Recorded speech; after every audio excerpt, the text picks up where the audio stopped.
The gag did not silence Joseph, and Lucien did his best to ignore the pitiful wails as his colleague produced a bottle filled with a clear liquid and a hypodermic needle.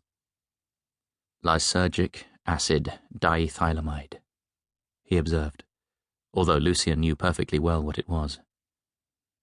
At the sight of the needle, Joseph had fallen silent and was now shaking violently. "Will he remember anything?" Lucien asked. "Bits and pieces, but at the end of it he'll be very confused, with hallucinations, probably for the rest of his life. The upshot is that nobody's going to believe a word your brother tells them. They'll think he's a lunatic." The needle glistened in the bright overhead light, and Joseph started to hyperventilate as the older man approached. He only screamed once, but that scream lasted from the moment the needle slid into his arm until after the clear fluid had been slowly and carefully pumped into his system. "It's for his own good," Lucien told himself, as he gazed dispassionately down on the shuddering body of his brother and saw Joseph's piercing green eyes widen suddenly in a ghastly, almost inhuman stare. 50 years later. Ben Tracey was bored. He found the walls of his bedroom closing in on him, and his mood was as grim as the incessant rain that had been hammering against the window pane for 3 days now. The remainder of the summer holidays seemed to stretch endlessly before him. It would almost be a relief to get back to school. He could always phone round a few friends, of course, but he was a bit embarrassed to admit it, but since his recent adventures, his friends seemed a bit... He didn't want to use the word childish, but he supposed that was it. More than that, he was beginning to get a bit paranoid. He had a knack of being in the wrong place at the wrong time, and it was a miracle he'd come through it all unscathed. He was interrupted by a beeping sound. Hidden under a mess of old magazines and T-shirts was his new PDA, a present from his dad. Say what you like about his dad, he was a bit like a teenager when it came to the latest electronic gadgets, and the device Ben held in his hand was pretty neat. It was an email, he saw, as he tapped his finger to the screen, and his face lit up when he saw it was from Annie, his second cousin. Plenty of people thought she was a bit weird.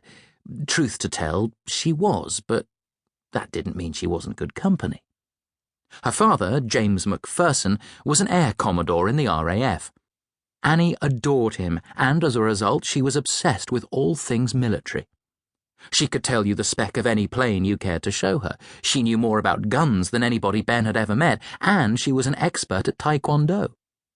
Ben opened up the email. "Going bird-watching for a couple of days. Fancy coming along? Annie." Ben thought that a few days in Annie's company was just what he needed. And besides, they weren't heading into any major natural catastrophes or dangerous war-torn corners of the world. It was a bird-watching trip, plain and simple. You couldn't get much safer than that, could you? The old man didn't really know where he was. He knew it was an institution, of course, but it could have been anywhere. Perhaps it was a week ago that they'd moved him here. Perhaps even a year. Time had long since ceased to mean much to him. He sat in the common room, keeping himself to himself. How he loathed this place. The way all the furniture was firmly screwed to the floor, the antiseptic smell.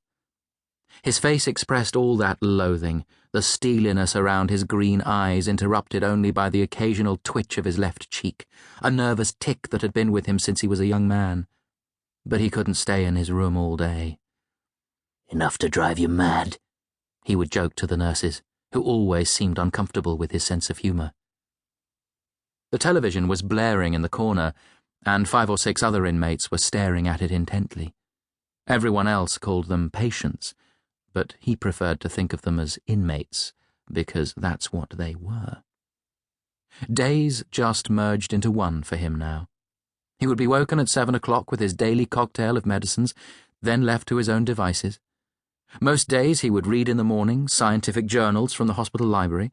He liked to keep abreast of things. Somehow it made him feel as if his life was not being wasted.